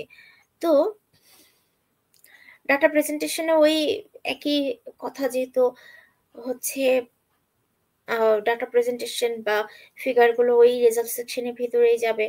তো আমি আপনাদেরকে মেইন পয়েন্টগুলো বলি যে ইন্ট্রোডিউস দ্য ডেটা, অর্থাৎ আপনি ফিগার লিখেন, টেবিল দেন অথবা ডায়াগ্রাম দেন, এটা কি, হ্যাঁ, একটা ছোট্ট টাইটেলের আন্ডারে এটা কি, এটা কেন কেন করছেন। যেমন টেবিল, এটা এটা কিসের টেবিল, এটার কিন্তু একটা ইন্ট্রোডাকশনটা আপনাকে দিয়ে দিতে হবে একটা হেডিং এর আন্ডারে। তারপরে ফরম্যাটিং করতে হবে, টেবিলের ক্ষেত্রে নিউমেরিক্যাল ভ্যালুগুলো ফরম্যাটিং করতে হবে, এমনভাবে লিখতে হবে যাতে এগুলো যথেষ্ট ভিজুয়ালাইজ হয়, হ্যাঁ। এবং বার, লাইন, পাই চার্ট বা যে কোনো গ্রাফ বা ইমেজের ক্ষেত্রেও কিন্তু ফরম্যাটটার দিকে আপনাদেরকে খুব ভালোভাবে লক্ষ্য রাখতে হবে, ভিজুয়াল রিপ্রেজেন্টেশনটা খুব ভালো হতে হবে। এটার জন্য আপনারা কিভাবে ফরম্যাটিং করবেন, একটু আগে আমি বলছিলাম যে অথর গাইডলাইন, আপনি যে জার্নালি পাবলিশ করতে চান সেই জার্নালের অথর যে গাইডলাইনটা আছে, সেই গাইডলাইনটা আপনাদেরকে বারবার ফলো করার কথা আমি প্রতিবারই বলি। এই যে আপনি কিভাবে ফরম্যাটিং করবেন, এটা মূলত আপনি যে জার্নালে পাবলিশ করতে চান সেই জার্নালের অথর গাইডলাইন থেকে আপনি পাবেন। দেখা যায় যে জার্নাল টু জার্নাল কিছুটা হলেও ভ্যারি করে। তো আপনি চেষ্টা করবেন প্রতিবারই যে জার্নালে হচ্ছে পাবলিশ করতে চান সে জার্নাল থেকে অথর গাইডলাইন ফলো করে টেবিল, ফিগার, ডেটা বা ডায়াগ্রাম এগুলো হচ্ছে ফরম্যাটিং করবেন। এবং যেটা করবেন যে কি ট্রেন্ড এবং প্যাটার্ন যেগুলো আছে এগুলোকে হচ্ছে ব্যাখ্যা করবেন বা ডিসক্রাইব করবেন। ফর এক্সাম্পল, অনেক সময় দেখা যায় যে আমরা হচ্ছে অনেক ট্রেন্ড ইউজ করি বা যে কোনো ফিগারে আমরা অনেক সময় হচ্ছে অনেক ইন্ডিকেটর ইউজ করি, হ্যাঁ, আবার ইনক্রিজ ডিক্রিজ এই বিষয়গুলো বোঝানোর জন্য। তো আপনি একটা ইন্ডিকেটর কেন ইউজ করছেন এটা কিন্তু আমার জানা কথা না, এটা আমি জানবো না বা যে আপনার পেপারটা পড়ছে সে জানবে না। তার জন্য আপনাকে এটা কিন্তু ব্যাখ্যা করে দিতে হবে, হ্যাঁ। এখানেও একই কথা যে হচ্ছে আপনি ব্যাখ্যা করবেন যে ইন্ডিকেটর গুলো কেন ইউজ করছেন, কি জন্য ইউজ করছেন, কিন্তু কোনো প্রকার ইন্টারপ্রিটেশন আপনি ইউজ করবেন না। এখানে জাস্ট লিখবেন যে মনে করেন আপনি একটা স্টার ইউজ করছেন মার্ক আপনার একটা ফিগারে বা টেবিলে সব থেকে বেশি ইম্পর্টেন্ট রেজাল্টটা দেখানোর জন্য আপনি জাস্ট লিখে দেবেন যে স্টার মার্ক ইন্ডিকেট করছে আমার সব থেকে ইম্পর্টেন্ট রেজাল্টটা বোঝানোর জন্য, জাস্ট এতটুকু যথেষ্ট। তো এখানে আমি হচ্ছে ওই যে জিও অ্যানালাইসিস যেটা তার হচ্ছে রেজাল্ট আমার পেপার থেকে উল্লেখ করছি। যদিও হচ্ছে ফিগারটা একটু ছোট হয়ে গেছে, তারপরেও আপনারা যদি দেখেন এখানে হচ্ছে প্রথমটাই কিন্তু প্রথমটা ছিল হচ্ছে মলিকুলার ফাংশনস, বায়োলজিক্যাল ফাংশনস, দ্বিতীয়টা মলিকুলার ফাংশনস এবং তৃতীয়টা ছিল সেলুলার ফাংশনস। তো এই এই যে সেলুলার ফাংশনসে দেখবেন যে বার একটা ডায়াগ্রাম, এই বার ডায়াগ্রামে সব থেকে যে বড় বারগুলো আছে সেগুলো কিন্তু ইন্ডিকেট করছে সব থেকে বেশি নাম্বার অফ জিনস, এবং এই বারগুলোতেই কিন্তু আমি প্রত্যেকটা থেকে কি করছি স্টার মার্ক ইন্ডিকেট করে দিচ্ছি, স্টার মার্ক দিয়ে বুঝাইছি যে হ্যাঁ আমি এই রেজাল্টটা সিলেক্ট করছি ফার্দার অ্যানালাইসিসের জন্য। এবং এই প্রত্যেকটা জিনিস আমি আমার এই ফিগার টাইটেলটাতে উল্লেখ করে দিচ্ছি। দেখেন আপনি ফিগার টাইটেলটা যদি একটু পড়েন যে জিও অ্যান্টোলজি ক্যাটাগরাইজেশনস ব্র্যাকেটে লিখছি biological process, cellular component and molecular functions of the unigins on the transcriptome of alpha prolifera। হ্যাঁ, অর্থাৎ আমি কি কাজ করছি, কোন কোন ক্যাটাগরাইজেশনের আন্ডারে করছি এগুলো আমি এখানে দিয়ে দিছি। তারপরে আমি এখানে যে স্টার মার্কগুলো ইউজ করছি সেখানে লিখছি যে গ্রিন স্টার কি বায়োলজিক্যাল কম্পোনেন্ট, অরেঞ্জ স্টার কি cellular component and blue star কি মলিকুলার কম্পোনেন্ট। অর্থাৎ আপনি যদি নাও দেখতে পারেন দূর থেকে তারপর কালার দেখে বলে দিতে পারবেন কোনটা দ্বারা কি উল্লেখ করছি আমি এখানে, এই আর কি। তারপরে টেবিল 2টা দেখেন, টেবিল 2 এই রেজাল্টগুলোই আমি কত পার্সেন্টেজ আকারে কতগুলো জিন আছে সেই আকারে উল্লেখ করছি। এবং টেবিলের যে হেডলাইনটা যে নাম্বার অ্যান্ড পার্সেন্টেজ অফ জিন অ্যানোটেশন, অর্থাৎ কেউ যদি নাও জানে যে এই রেজাল্টগুলো এরা কিন্তু এই হেডলাইনটা দেখে বলতে পারবে এখানে আমি কি উল্লেখ করছি। এবং এই যে মলিকুলার, বায়োলজিক্যাল এবং সেলুলার কম্পোনেন্টগুলো ছিল, এই কম্পোনেন্টগুলো তো আমি ফিগারে জাস্ট মেইন রেজাল্টটা দেখালাম, আর কিন্তু কতগুলো জিন ছিল প্রত্যেকটা কম্পোনেন্টের আন্ডারে এটা কিন্তু আমি দেখাতে পারি নাই, যেটা আমি হচ্ছে এই টেবিলে দেখালাম। এবং এই টেবিলের এই রেজাল্ট গুলো কিন্তু আবার ওই তো আমার যে রেজাল্ট সেকশনটা আছে আপনাদেরকে একটু দেখাই, এই সেকশনে কিন্তু সবগুলো আমি মোটামুটি ভাবে উল্লেখ করে দিচ্ছি। হ্যাঁ, তো আপনারা যখন এই সেকশনটা পড়বেন এবং রেজাল্ট গুলো এটার সাথে মেলাবেন এই এই ফিগার এবং ডাটার সাথে, তখন খুব ইজিলি আপনি রেজাল্ট গুলো বুঝতে পারবেন। অর্থাৎ আমার এই ফিগার এবং টেবিলগুলো আমার ওই রেজাল্ট সেকশনটার সাপোর্টিং ম্যাটেরিয়াল হিসেবে কাজ করছে। এবং সর্বশেষ হচ্ছে এখানে আমি কিছু টিপস দিচ্ছি যে best practice for data presentation, অর্থাৎ ডাটা প্রেজেন্টেশনের সময় কোন বিষয়গুলো করা সব থেকে ভালো হবে। ডাটা যখন প্রেজেন্ট করবেন চেষ্টা করবেন ডাটাগুলো যাতে ক্লিয়ার এবং কনসাইজ হয়। এবং ডেসক্রিপশন যেটা আপনি দিবেন, সেটা টাইটেলে হোক, ফিগার টাইটেল হোক, টেবিল টাইটেল হোক, সেটা হচ্ছে যাতে শর্ট হয় এবং একদম পয়েন্ট টু পয়েন্ট হয়, অতিরিক্ত কোনো কথাবার্তা না থাকে। তারপরে একটা কথা বলছে, ইউজ ভিজুয়াল এইড ইফেক্টিভলি, অর্থাৎ যেই টেবিল বা ফিগারগুলো ইউজ করবেন সেটা যাতে মোস্ট ইম্পর্টেন্ট হয়। হ্যাঁ, এবং আপনার যে ডাটাগুলো আছে সেগুলোর ভ্যালুটাকে যাতে বাড়ায় দেয়। ওই যে আমি শুরু থেকে একটা কথা বলছি যে অনেক তো ডেটা পাবেন, কোনো ডেটা খুবই বেশি ইম্পর্টেন্ট হবে, কোনোটা একটু কম ইম্পর্টেন্ট হবে। তো আপনাকে খুবই কেয়ারফুলি সিলেক্ট করতে হবে কোনটা সব থেকে ভ্যালুয়েবল ডেটা। হ্যাঁ, এখন আপনি যদি ভুল ডেটা এখানে ইনক্লুড করেন, আপনার কিন্তু পেপারের ইম্পর্টেন্সটা কমে যেতে পারে। তো এই ক্ষেত্রে কিন্তু কেয়ারফুল থাকতে হবে। তারপরে এনশিওর অ্যাকুরেসি, অর্থাৎ আপনার ডাটাগুলো যখন কালেক্ট করবেন, স্ট্যাটিস্টিক্যাল অ্যানালাইসিস করবেন, এগুলোর ক্ষেত্রে বারবার আপনাকে অ্যাকুরেসিটা চেক করতে হবে। আর এই অ্যাকুরেসিটা যাতে সব থেকে বেশি থাকে, এই কারণে কিন্তু রেপ্লিকেশনে ইউজ করা হয়। রেপ্লিকেশন যত বেশি হয় তত অ্যাকুরেসিটার পসিবিলিটিও বাড়ে। তারপরেও ডাটা কালেকশনের সময় আপনারা বারবার চেক করবেন ডাটাতে, যাতে ডাটাগুলো যাতে অ্যাকুরেট হয় এবং স্ট্যাটিস্টিক্যাল অ্যানালাইসিসটা যাতে সঠিক পদ্ধতি ফলো করে হয়। এবং অ্যানাদার লাস্ট হচ্ছে গাইডলাইন, সেটা হচ্ছে যে ফরম্যাটিং গাইডলাইনগুলো ফলো করবেন। যেই জার্নাল যেখানে পাবলিশ করতে চাচ্ছেন, ওদের অথর গাইডলাইনে আপনার রেজাল্ট সেকশন লেখার জন্য specially data presentation, for example figure এবং টেবিল, এগুলোর জন্য কোনো যে স্পেসিফিক গাইডলাইনগুলো আছে সেগুলো অবশ্যই ফলো করবেন। আদারওয়াইজ আপনার পেপারটা হয়তো অনেক ভালোভাবে সবই লেখা গেছে, দেখা গেছে যে আপনার ফিগারগুলো খুব ভালোভাবে বোঝা যাচ্ছে না, অথবা আপনার টেবিলগুলো হচ্ছে অস্পষ্ট, সেক্ষেত্রে কিন্তু হয়তোবা রিজেক্ট হবে না, কিন্তু বারবার আপনার পেপারটা এগুলোর কারণেই হচ্ছে ফিরাই দিবে যে আপনি রিভিশন দেন, হয়তোবা একটা সময় পরে রিজেক্ট করে দেবে। সো বি কেয়ারফুল এই এই ব্যাপারগুলোর ক্ষেত্রে। তো এই পর্যন্তই হচ্ছে আমার আজকের ওভারঅল রেজাল্ট নিয়ে আলোচনা। হোপফুলি আপনারা হচ্ছে রেজাল্ট সেকশনটা কিভাবে লিখতে হয় এটা মোটামুটিভাবে একটা ধারণা পেয়েছেন। তো ওই যে আবার বলবো যে রেজাল্ট সেকশনের ক্ষেত্রে আপনারা মাথায় রাখবেন, ক্লিয়ার হতে হবে, কোনো রকম ইন্টারপ্রিটেশন লেখা যাবে না। হ্যাঁ, ধাপে ধাপে লিখতে হবে, ক্রম অনুযায়ী লিখতে হবে। আপনি কোন স্টেপের পরে কোন স্টেপ করছেন রিয়েল লাইফে এক্সপেরিমেন্টের সময়, সেই হিসাবে লিখতে হবে। মেইন রেজাল্টগুলো লিখতে হবে। সাপোর্টিং ম্যাটেরিয়াল অর্থাৎ ফিগার, টেবিল, এগুলো হচ্ছে সব সময় হচ্ছে মোস্ট ইম্পর্টেন্ট গুলো হচ্ছে আপনার দিতে হবে। এরপরে যদি কোনো সাপোর্টিং ম্যাটেরিয়াল থেকে থাকে, সেটা আপনি সাপ্লিমেন্টারি ফিগারে বা সাপ্লিমেন্টারি ম্যাটেরিয়ালস দিতে পারবেন। আরেকটা ব্যাপার হচ্ছে যে অবশ্যই চেক করবেন যে আপনার ডেটাগুলো বা আপনার স্ট্যাটিস্টিক্যাল মেথোডোলজিটা অ্যাকুরেট কিনা।